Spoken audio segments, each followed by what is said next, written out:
My Lords, may I say in support of my noble friend Lord Rowbotham that having once lived in a flat where the landlord was bankrupt, you don't want to have a bankrupt landlord.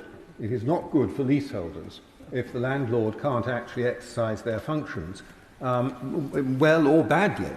And so I would ask my noble friend, when he speaks, what assessment the government has made on the likely effects of this in inducing insolvency on the part of various landlords. The passion, there's too much passion behind this bill, but the passion seems to be predicated on the idea that landlords are all sort of, rich private equity characters who can be mulcted for endless amounts of money, when the truth is that in many cases freehold interests are owned by families, by small investors sometimes, and the effects of this on them, especially if their investment is leveraged, can be very great.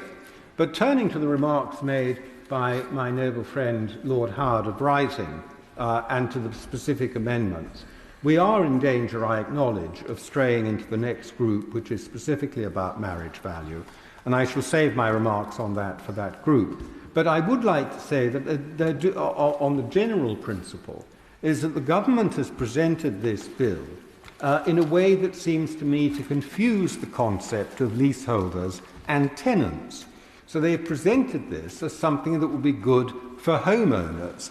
But in practice, as we know, a very large number of leasehold flats are sublet quite properly and quite lawfully to people who pay rent for them.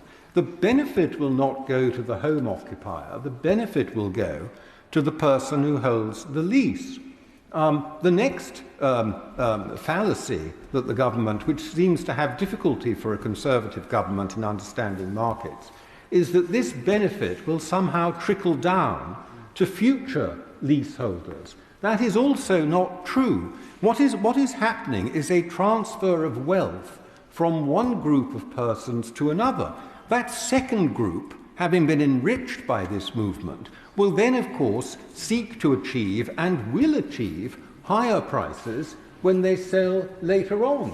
It is not the case that flats, if it is flats or even houses, will become generally cheaper as a result of this. The benefit is a one-off transfer to existing leaseholders, many of whom have got a profound interest in seeing this happen because they are going to be the direct beneficiary of this expropriation. The next fallacy that the government has been peddling is to ignore the fact that so much property, especially in London, is owned by foreign investors. Now, there are reasons for that which I think deserve exploration, though this is not the time to do that.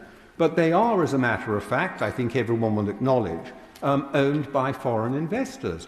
And they who own the leases are going to be, we all know about these new blocks of flats that were pre-marketed in Singapore, in Hong Kong, in all sorts of places, not to mention the Gulf.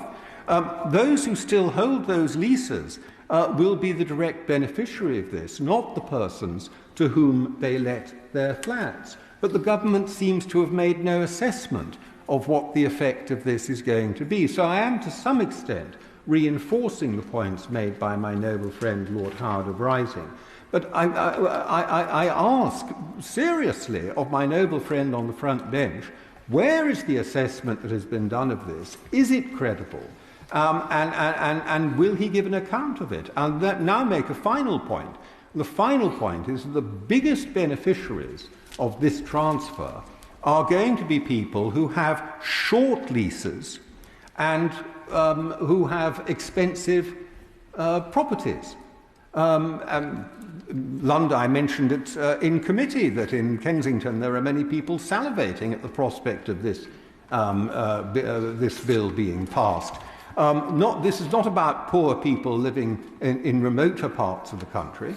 This is about the benefit, as a matter of mathematics, will go to those with shorter leases and larger properties. And what assessment has my noble friend the Minister made of how much business has gone on in the last year and 6 months, of investors cannily buying up short leases specifically in anticipation of this bill passing because of the windfall profit they expect to accrue as a result of this. It seems remarkable to me that the government seems to think this measure is going to benefit ordinary people. It is not.